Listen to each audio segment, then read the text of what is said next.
Hi, it's Jnwynn with Scraptastic Yarns Podcast.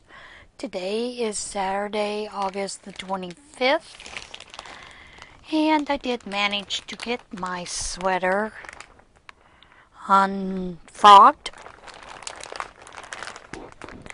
That yarn is, I love this yarn in the boysenberry color. I don't think they even have that anymore. I'd be surprised if they did. We did go out and get our shopping. Lots of students were out. It was kind of hairy, because they come with their parents and their parents are buying them groceries. They know darn well they're not going to eat, but they're buying it anyway. And then they're telling them, well, you need to get a big package of this. You need to get a big package of that. And in the meantime, they're standing far across the aisle, so you can't get across. Yes, makes me one testy customer. I do have the mat finished with the exception of needing to do the handle and the straps. And that's all that I have right now. So I've got to cut a few more bags because this might do the strap to hold it, but it won't do both of the ties. So I've got to cut some more bags to get that done. I thought I would talk about some more guilty confessions. I have one. I love slot channels, slot machine channels. I have one that I have been a fan of for many years. We never saw his face, but whenever you watched his videos, you would wind up laughing, having a good time, and that slot player's name went by Vegas Low Roller. Over this past year, there have been 2 or 3 channels that I know of that I used to watch a lot, but I've quit watching because they are bullies.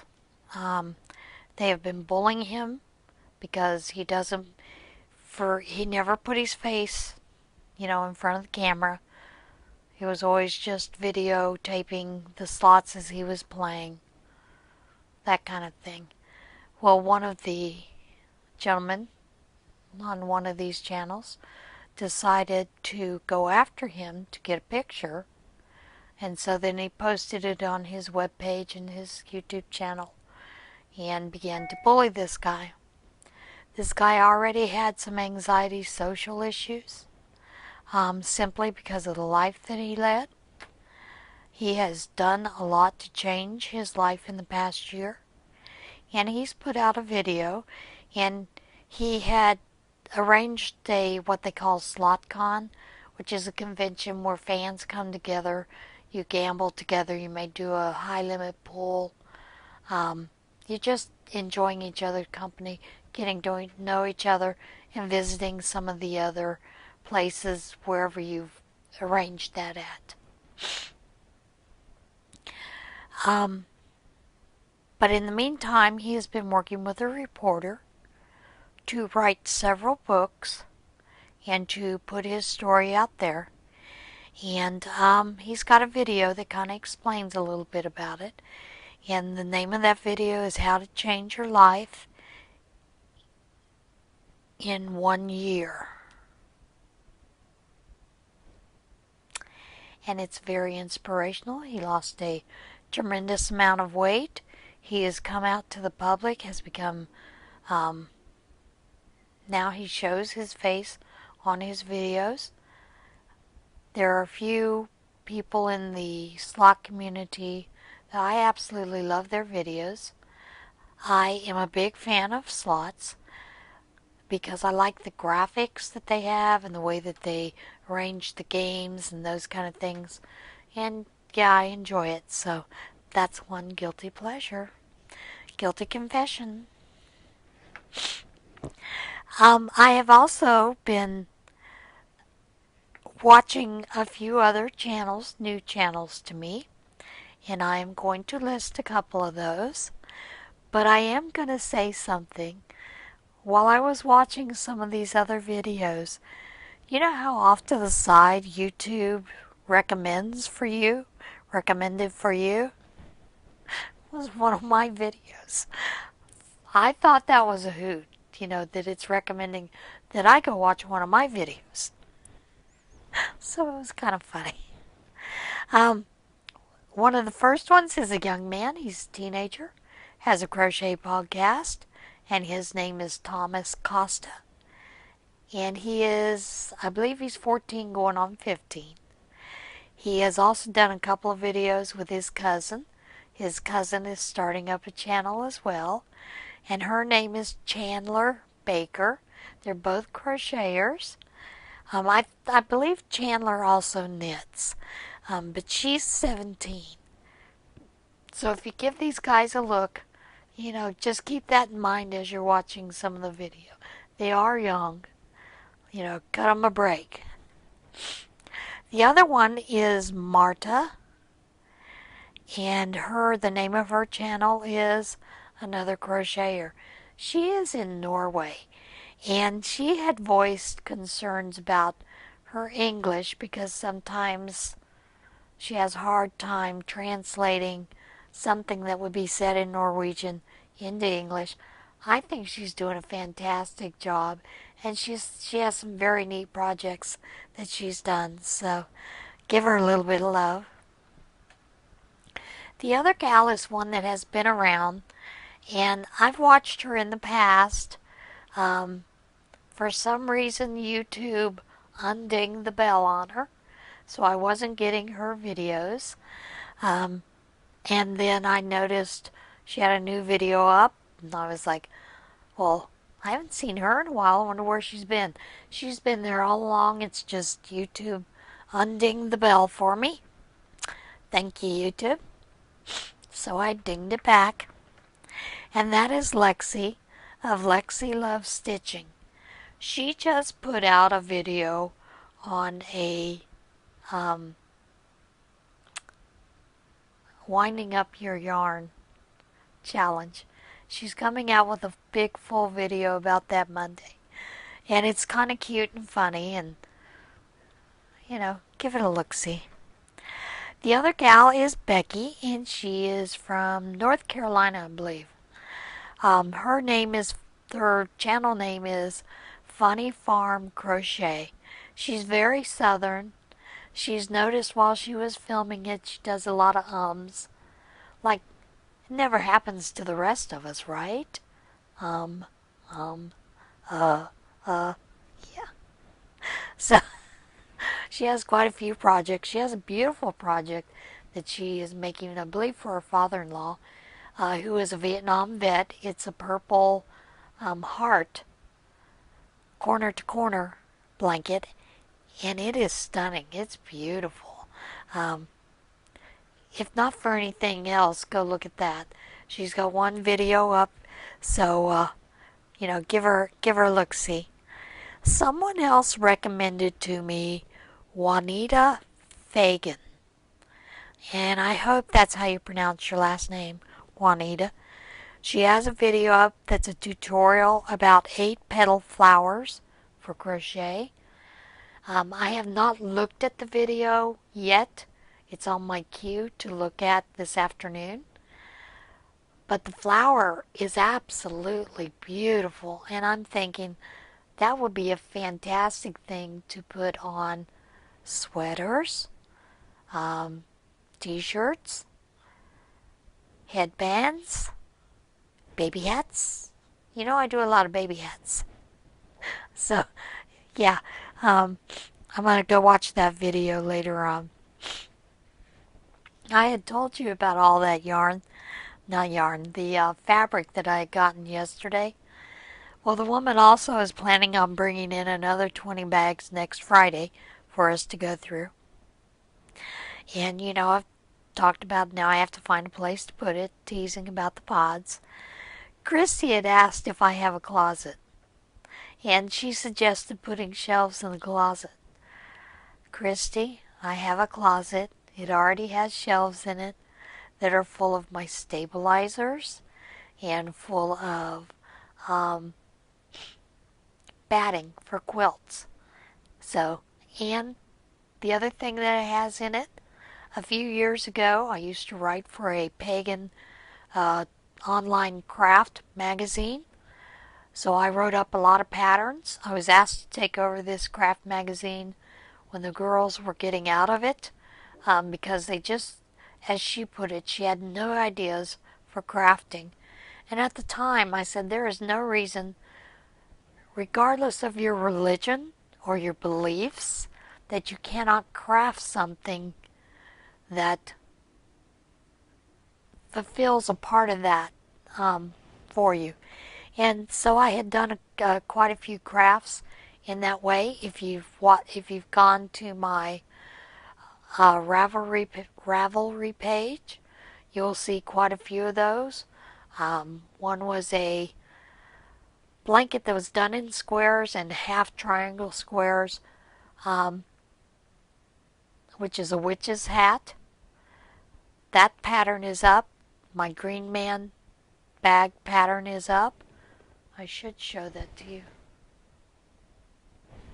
I'll get that in just a minute and show you that.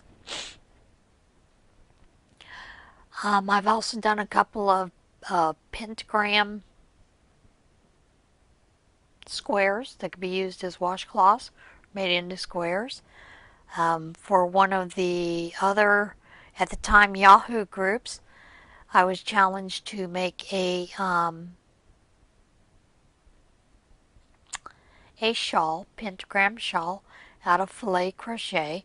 I did that on that group, but I've never posted that pattern up anywhere else. That crochet group now is pretty much defunct. You know, it doesn't do anything anymore. So I'm going to take that pattern once I get it off the other computer, and I will upload that as well. I've also done a goddess baby blanket done in Tunisian crochet, graph for that. I've done a couple of graphs and other things, you know, for that magazine along the way, plus a myriad of other crafts. And also, during that time, we were living in an apartment, much like we're living in an apartment now. We didn't have a whole lot of space, closet space, storage space, to keep decorations up.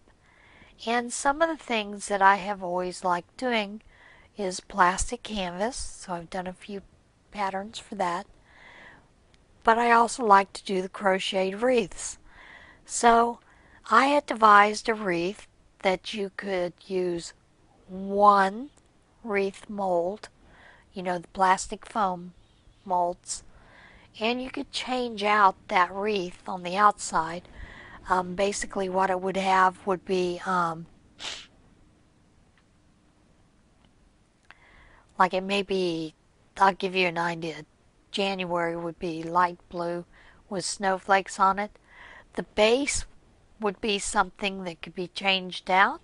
You could snap on the other items if you chose to, or you could tack them on with something. A lot of those I just attached to the wreath form, so that the wreath form in being that crocheted circular thing, because many of them you'll crochet that piece that goes around the ring and then you will whip stitch it together. What I did is I had tried on one of them to add snaps so they could be just snapped around. The other one I had devised just a crochet string that you could weave in and out to put it on. With the items that were on there were permanently onto that, so that once you got it in place, you know, it was ready to hang right away.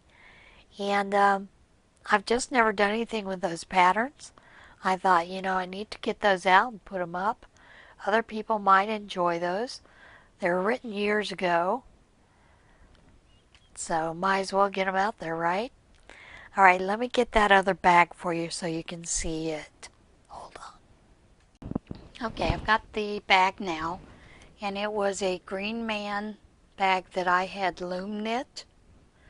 On one side I had done the orange, and on the other I had done that in camo and black.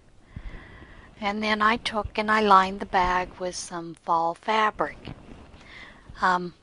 It was done completely on the loom. I put that pattern up, and it's on Ravelry somewhere. Should be, or the link to it. So, you know, there's that. That's one of those things that I've got up there. The other thing I wanted to talk about is Leilani had asked me about comfort dolls. She's never seen a comfort doll. On that video, and that was yesterday's video, I simply linked a Pinterest page that shows many of the comfort dolls that are, patterns that are available, or, so you can get an idea of what they look at. And I'll put that link down below as well. And I kind of wanted to explain, comfort dolls are something that the prayer shawl we have makes, and they're actually made and designed to give to the emergency rooms, urgent care centers, so that when the little ones come in for an emergency or something, they are given a doll, and that is why it is named Comfort Doll. Now, the one Comfort Doll program that is going on right now is to provide a doll for those in war-torn countries, Africa, and I believe some of the Slavic countries, but I'm not positive if they're still doing that. But these comfort dolls are real easy to make with scraps. A little bit of stuffing, and that is something that the fun fur is used for as well, is to crochet, put the hair in. You don't have to use fun fur. You could actually just make hair for the doll with regular yarn scraps. And when you look at the page that's over there on Pinterest, you'll see quite a few ideas of how to make those comfort dolls. So I think those are the only questions that I've had so far. Yeah, I think that's about it. Today is gonna be one of those quickies, so remember, be kind to one another, enjoy your day. Tomorrow is one of those days where it's supposed to be a little rainy. I am delivering the mats tomorrow, so those will be off. I do plan on doing one more. I think I have enough bags to do another one. If not, then I guess I'll have to ask those mean old managers at those stores for more bags. Although we've been putting it out there with the senior center. So many of the seniors have been dropping by our senior center and dropping off bags. So, I may not even have to do that. I may be able to just go do that. The only other thing I plan on doing this afternoon is I've got to get upstairs, finish with that sorting of those fabrics. I'm laying out fabrics to cut for bags. I've been behind on that, and I just need to get back into it. Took a little break. What can I say? With that, I'll close, and I'll see you again. Remember to be kind. Bye.